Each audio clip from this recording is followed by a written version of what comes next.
Meus filhos cresceram, os três, com uma ideia que pode até parecer meio perversa, mas ela tem uma natureza pedagógica. Desde que eles eram pequenininhos, eu dizia para eles o seguinte: no dia que você fizer 12 anos de idade, eu vou contar para você qual é o segredo da vida. No dia que você fizer 12 anos, eu vou contar o segredo da vida. E todos eles aprenderam. Tanto que todos têm sucesso, são decentes, todos têm capacidade de se dedicar e esforçar. E eu dizia: vocês vão ter aos 12 anos isso. E quando eu contar para você, não conte para os teus irmãos, espere chegar a tua hora e a deles. O André, que é meu filho que tem mais idade, que tem 42 anos, ele faz aniversário em dezembro. No dia do aniversário dele, às 4 horas da manhã, ele foi lá me acordar. Falou: pai, oi filho, hoje é meu aniversário. Falei: que bom filho, parabéns, que ótimo. Falei: então pai, hoje eu estou fazendo 12 anos. Falei: que bom, fico feliz. Então pai, hoje é o dia que você vai me contar o segredo da vida. Foi verdade filho, e eu contei. E como contei para os outros, e eles aprenderam. Quem é caipira aqui vai entender bem isso de uma maneira mais intensa. Eu falei: vem aqui com o papai na sala. Ele veio. Falei: senta aqui comigo. Ele sentou. Eu falei: sabe qual que é o segredo da vida? Ele falou: não. Eu falei: o segredo da vida é vaca não dá leite. Ele falou: hã? Eu falei: vaca não dá leite, você tem que tirar. Esse é o segredo da vida. Vaca não dá leite, você tem que tirar. Se você não tirar, não tem leite. Cuidado, tem um monte de gente que acha que vaca dá leite, e ela não dá. Para ter leite, você tem que levantar 3:30 da manhã, entrar num curral, amarrar a vaca, amarrar as pernas da vaca, entrar no meio daquela bosta toda, sentar num banquinho, amarrar o rabo da vaca, senão eu te embostei inteiro, segurar na teta dela e senão não tem leite. Aliás, só por curiosidade, quantas tetas tem uma vaca? 4, vaca não é luva. Vaca não dá leite. Se nós criarmos a nós e as novas gerações com a ideia de que vaca dá leite, eles poderão ser medíocres, porque aguardarão que as coisas venham. O estudo, a profissão, a competência exige dedicação, esforço, habilidade. Claro, hoje fica até mais fácil. Às vezes você tem, eu escrevi isso num livro chamado Educação, Escola e Docência. Às vezes você tem teu filho de 14 anos e chega para você e fala: pai, eu não vou fazer faculdade. Ué, por que não vai? Bill Gates não terminou faculdade, Steve Jobs não terminou faculdade, Mark Zuckerberg não terminou faculdade. Por que eu vou terminar a faculdade? Porque eu não vou nem fazer. Nessa hora você tem que chamar teu filho num canto e dizer: filho, vem aqui com o papai. De fato, Mark Zuckerberg não terminou a faculdade e inventou, junto com um brasileiro, uma coisa estupenda, que é o Facebook. Ele não terminou, ele largou. Mas sabe o que ele largou? A faculdade ele largou. Aí você tem que falar bem alto no ouvido dele: Harvard! Ele largou Harvard, que é a melhor universidade do mundo. 1 ano em Harvard equivale a 30 numa unisquina qualquer. Então papai concorda com você. Você quer fazer como Bill Gates, como Zuckerberg, faço com você um trato sem volta, tá bom? Concordo com você, parabéns. Primeiro você entra em Harvard, depois você larga. Porque você vai fazer como eles, faça como eles. Essa perspectiva é exatamente para impedir que as novas gerações e nós, que temos mais idade, caiamos exatamente nessa armadilha que é: tudo bem, dá para o gasto. Cautela. A mediocridade na vida, no afeto, na relação, ela é muito redutora. Há 20 anos, em 1998, eu tinha 44 anos de idade, eu fui assistir a um filme que nesse ano está fazendo 20 anos. Um filme que talvez quem tem mais idade aqui tenha assistido, chamado O Resgate do Soldado Ryan. Esse filme já tem 2 décadas. Esse filme conta uma história que a gente não pode esquecer. E ele tem nele algo que eu queria trazer como marca inicial nessa reflexão. Quem aqui assistiu ao filme se lembra, ele é um filme já clássico, o que eu vou falar aqui é spoiler, mas isso para quem já assistiu não vale, para quem não viu, feche os ouvidos. O filme conta uma história magnífica, difícil de assistir. É um filme do Steven Spielberg, cujo ator principal é o Tom Hanks, e o segundo é o Matt Damon. Nesse filme, o roteirista produziu uma história maravilhosa, difícil de lidar. Na Guerra Civil Norte-Americana, houve uma situação em que 4 filhos de uma mesma mãe morreram na Guerra Civil Norte-Americana. E, como 3 deles haviam sido mortos durante o combate, as forças de direção trouxeram o 4º filho para que ele não fosse também morto e a família não ficasse sem nenhum dos seus. Ele não o fez. O roteirista do filme O Resgate do Soldado Ryan leu essa história porque viu um dia o túmulo deles e resolveu passar a história para a Segunda Guerra Mundial. E a história, portanto, do filme O Resgate do Soldado Ryan se dá na Segunda Guerra Mundial com uma missão. Há um capitão, que é feito pelo Tom Hanks, que precisa juntar mais 7 e montar um grupo que vá até a Europa, a França, resgatar um paraquedista que, especializado em ataque, tinha se perdido no meio da Europa porque o paraquedas caiu, num local onde não havia tropas aliadas. É necessário que ele vá ser resgatado por comando do general Patton. O general Patton determinara que famílias em que havia vários filhos, quando alguns deles tivessem morrido, aquele que sobrevivesse deveria ser levado para casa. Isso é real. No caso, a história não é real em relação à Segunda Guerra, mas em relação a esta autorização, sim. E o filme se dá exatamente com a organização de um grupo de 8 pessoas que desembarca na Normandia, exatamente em 1944, no famoso Dia D. Os primeiros 20 minutos desse filme, para quem não gosta de cinema realista, não deve ser visto, porque você tem que ficar de olhos fechados. Ele é absolutamente nada romântico com a ideia de guerra, de arma, de sangue. É uma coisa fortíssima. E eles entram na Europa em busca de um rapaz chamado Ryan, que precisa ser levado para casa. Dá para você imaginar como a história se desenrola. Isto é, achar um paraquedista de uma tropa norte-americana perdida na Europa em meio a uma guerra, ainda mais sem aqueles meios digitais que o Pedro tanto aprecia, um pouco mais complicado. E é curioso porque eles vão pouco a pouco, vários deles vão morrendo para chegar até o soldado e o encontram. E ele se recusa a ir para casa, ele não quer. Ele quer continuar em combate, ele acha que é um dever e uma missão dele continuar no combate. Mas vários morrem para que ele possa ser salvo. E uma cena inacreditável, dificílima de lidar, é a cena quase final, em que o capitão, feito pelo Tom Hanks, ele está morrendo, porque ele enfrenta um tanque dos nazistas. E ele perece exatamente nesse combate. Pouco antes de morrer, enquanto ele está deitado, encostado numa mureta, quase já no final, o Ryan vai até ele. O jovem de 18 anos vai até ele. E o capitão, segura o Ryan pela gola do uniforme, olha para ele um pouco antes de morrer e diz: faça por merecer. Faça por merecer. E o filme vai até o final com algo fortíssimo, que é o Ryan, já idoso, no cemitério visitando o túmulo do capitão. Enquanto ele está orando pelo capitão, a família dele está mais à distância, ele já bastante idoso, ele termina, ele dialoga com o capitão, agradecendo, claro, com o túmulo, faz continência e chama a esposa dele, que vem pouco a pouco, ele segura na mão dela e pergunta: eu fiz por merecer? Essa é uma das questões mais difíceis que a gente pode ter de lidar. Quando esse título da reflexão aqui hoje é: se você não existisse, que falta faria? Em última instância, a grande pergunta é: fazemos por merecer? Por merecer a existência, a vida, esse mistério magnífico do qual nós participamos e não conhecemos toda a razão? Essa vida que nós partilhamos com outras e outras formas de vida, será que nós a desperdiçamos, a colocamos fora? Cada vez que eu vejo e revejo a cena, eu me lembro dessa pergunta que ecoa dentro de mim. Sem ser aqui dramático em excesso, sem ser também piegas, a frase é muito forte. Se alguém grudasse na gola do meu casaco e tivesse morrido quase, como aconteceu, com vários outros, para que eu pudesse viver, e dissesse no último suspiro: faça por merecer.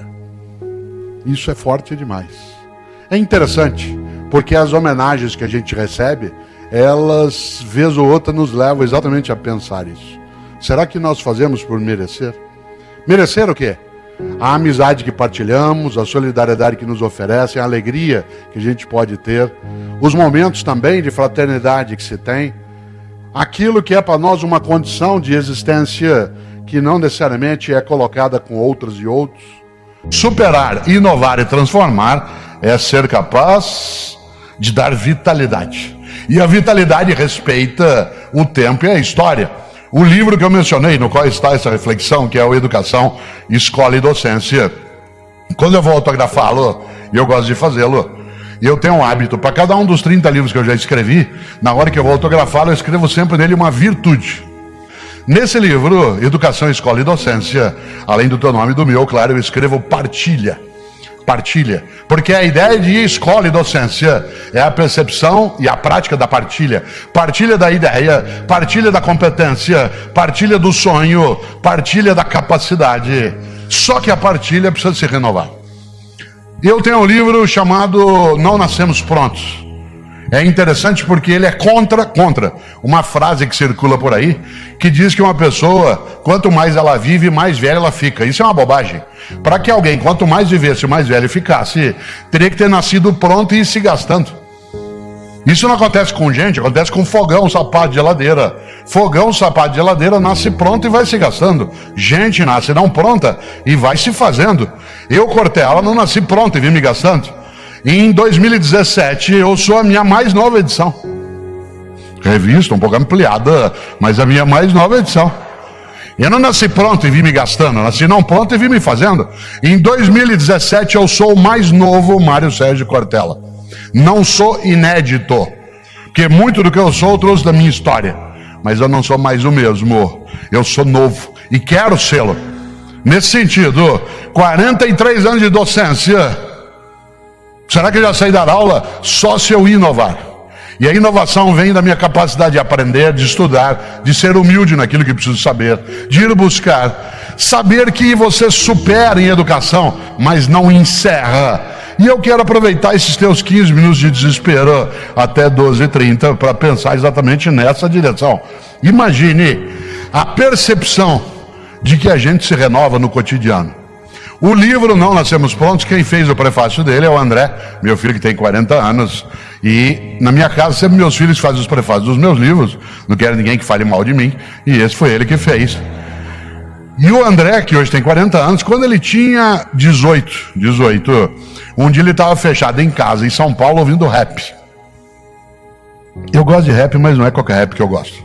E eu estava na sala em casa, ouvindo ópera. Eu gosto de ópera, mas não é qualquer ópera que eu gosto. Música boa pra mim é aquela que me emociona. Se ela me emocionar, ela é boa. Tanto faz qual é a música. Até sertanejo universitário. Embora eu tenha um sonho em relação ao sertanejo universitário, que eles se formem. Né?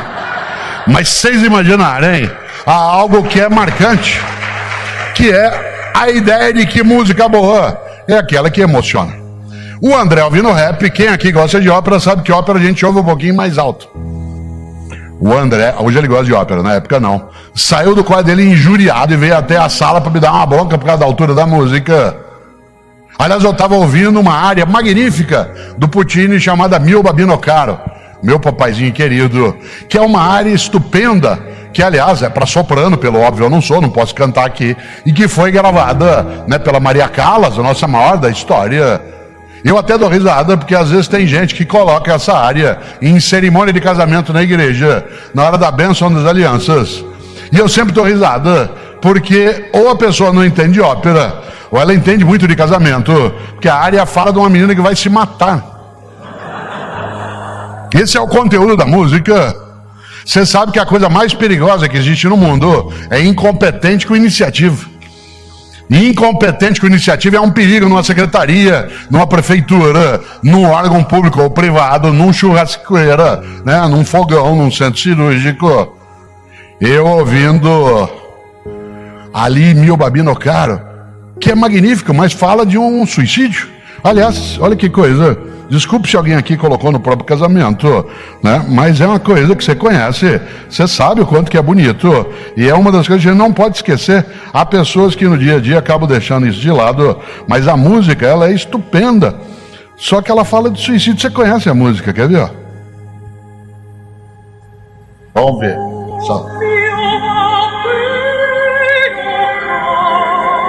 Ó, meu papaizinho querido, tenha piedade de mim. Eu aqui na beira da Porta Rossa, ou o senhor me dá esse anel de noivado, ou eu me mato. E ela se mata, e a pessoa põe no casamento na igreja. Deve ser premonição. Não sei se alguém aqui colocou o próprio casamento. Eu ouvindo ópera, o André ouvindo rap, ele saiu do quarto dele, veio até a sala e falou: pai, pelo amor de Deus, desliga isso, pai, isso lá é música. Eu falei: André, meu filho, que pena. Você aos 18 anos de idade já está ficando vítima da indigência mental. Você aos 18 anos de idade fechou tua cabeça para aquilo que é diferente do que você já conhece. Você aos 18 anos de idade acha que o único modo de fazer as coisas é como você já fazia. Você aos 18 anos de idade está ficando impermeável à renovação do teu conhecimento. Você aos 18 anos de idade é incapaz de dar um passo além do lugar onde você já estava. Você aos 18 anos de idade está ficando refém da pobreza das ideias. Ele falou: pai, você está ficando louco. Eu falei: André, eu estou ficando louco, você está ficando velho. Não confunda idoso com velho. Idoso é uma pessoa que tem bastante idade. Velho é aquele que acha que já sabe, que já conhece, que não precisa mais aprender. Idoso é uma pessoa de 65, 70, 80 anos de idade. Velho você pode ser com 15 anos de idade, 20, 40, 60. Tem menino de 12 anos de idade que já está velho, cheio de certeza, acho que já sabe. Acho que inclusive foi ele que fundou o mundo, que o mundo começou com ele. E tem gente de 40 anos de idade que já está velha, e tem gente de 60 que não envelheceu. A educação escolar, ela tem muita coisa que é idosa, e algumas que são velhas. As velhas temos que descartar e superá-las. Aquelas que velhas não estão, e que ganharam vitalidade, nós temos que inovar, isto é, não apenas repetir. Porque toda a função, claro, é transformar, de maneira que se consiga, antes de qualquer coisa, a recusa àquilo que já está ultrapassado. Nesta hora, vamos imaginar algo, e eu quero aproveitar esse teu tempo final exatamente nessa direção. Nosso país vive hoje um movimento de crise. Você sabe que a palavra crise, ela vem do sânscrito. No sânscrito, a expressão é kriya, que significa purificar. Quem aqui já praticou Ashtanga ou Yoga como técnicas, né, também estruturadas, essas trazem um exercício de purificação, de limpeza, chamados Kriya. Porque o que é uma crise? É aquilo que separa o que não serve daquilo que serve. Uma crise é aquilo que descarta o arcaico e cuida do que é tradicional. É aquilo que faz com que o positivo seja afagado e o negativo seja sepultado. Nosso país vive hoje uma condição que é difícil, é turbulenta, ela é dolorida, mas ela é necessária. Nunca nós aprendemos tanto quanto quando agora estamos aprendendo a lidar com política, a lidar com a nossa, às vezes, omissão, a lidar com distração, a entender que o público, isto é, aquilo que pertence ao povo. O público não é aquilo que não é de ninguém, mas é aquilo que é de todos. Há muita gente que trabalhou anos com a ideia de que o público é aquilo que a ninguém pertencia, de que ninguém era dono. Nós estamos invertendo um pouco essa percepção. E a ideia de que o público não é aquilo que de ninguém é, mas aquilo que é de cada um e de cada uma, que tem que ser cuidado enquanto patrimônio. Claro, é preciso ter esperança, é preciso ter iniciativa, é preciso, acima de qualquer coisa, a capacidade de superar, inovar e transformar como uma decisão ética. Educação, escola e docência, novos tempos, novas atitudes. Mas Cortella, imagina, eu já sei, eu estou nisso há muito tempo, eu já atuei em secretaria antes, já estou aí há 20 anos, cuidado. Há um grande pensador britânico do século VIII, um homem chamado Beda, nós estudamos em filosofia com o padre Lados, que já faleceu, era um pensador medieval, e Beda, que é chamado pelos católicos, anglicanos e ortodoxos de São Beda, Beda, o venerável, disse algo para você e eu não esquecemos. Ele disse: há 3 caminhos para o fracasso. 3 caminhos para o fracasso. Primeiro, não ensinar o que se sabe. Segundo, não praticar o que se ensina. E terceiro, não perguntar o que se ignora. Digo de novo: há 3 caminhos para o fracasso. Não ensinar o que se sabe, não praticar o que se ensina e não perguntar o que se ignora. Vamos inverter. Há 3 caminhos para o sucesso: ensinar o que se sabe, isto é, generosidade mental. Segundo, praticar o que se ensina, ou seja, coerência ética. Terceiro, perguntar o que ignora, isto é, humildade intelectual. Essas são 3 trilhas virtuosas. 3 trilhas virtuosas para superar, inovar e transformar. Ensinar o que sabe, praticar o que ensina e perguntar o que ignora. Ou seja, generosidade mental, coerência ética e humildade intelectual. Não há crise que se ultrapasse sem humildade, generosidade e coerência. E nesta hora, claro, alguns diriam, como eu disse, já envelhecidos. E você sabe: Cortella, eu estou nisso há muito tempo. Cuidado. Não é porque você faz uma coisa há muito tempo que você está apto para continuar fazendo bem. Exemplo: hoje de manhã em São Paulo, num hotel, uma senhora deu sinal para um táxi na porta do hotel, que é uma coisa que é antiga, dá sinal para táxi. Ela deu, o táxi parou, ela entrou no banco de trás e falou assim: por favor, aeroporto de Congonhas. O taxista disse: pois não. E foi. Quando estava chegando perto da Avenida Moreira Guimarães, continuação da 23 de maio, ela achou estranho, falou: engraçado, São Paulo o taxista fala tanto, ele está tão quieto, né? Será que eu não fui simpática com ele? Como ela estava do banco de trás, ela não teve dúvida. Para falar com ele, ela foi e bateu nas costas dele. Quando ela bateu nas costas, ele meteu o pé no freio, jogou o carro em cima da calçada, ficou pálido, começou a suar. Ela falou assim: senhor, me desculpe, eu não queria assustar o senhor. Ele disse: não, minha senhora, a senhora que me desculpe. Sabe o que é, dona? Hoje é o meu primeiro dia como taxista e a senhora é a minha primeira passageira. Ela falou: e o que o senhor fazia antes? Ele falou: eu fui por 20 anos motorista de um carro funerário. Cuidado com o tapinha nas costas. Não é porque você está há 20 anos em educação que você já está apta ou apto. Uma coisa é dirigir um carro funerário, outra coisa é um táxi. Uma coisa é ser gestor da educação. Em 2010, quando o país crescia, a gente viajava, tinha uma coisa deliciosa chamada caos aéreo. Não cabia de gente em aeroporto. As pessoas faziam um cruzeiro, compravam linha branca, carro vendido em 80 meses, gente comprando iogurte. Você já imaginou?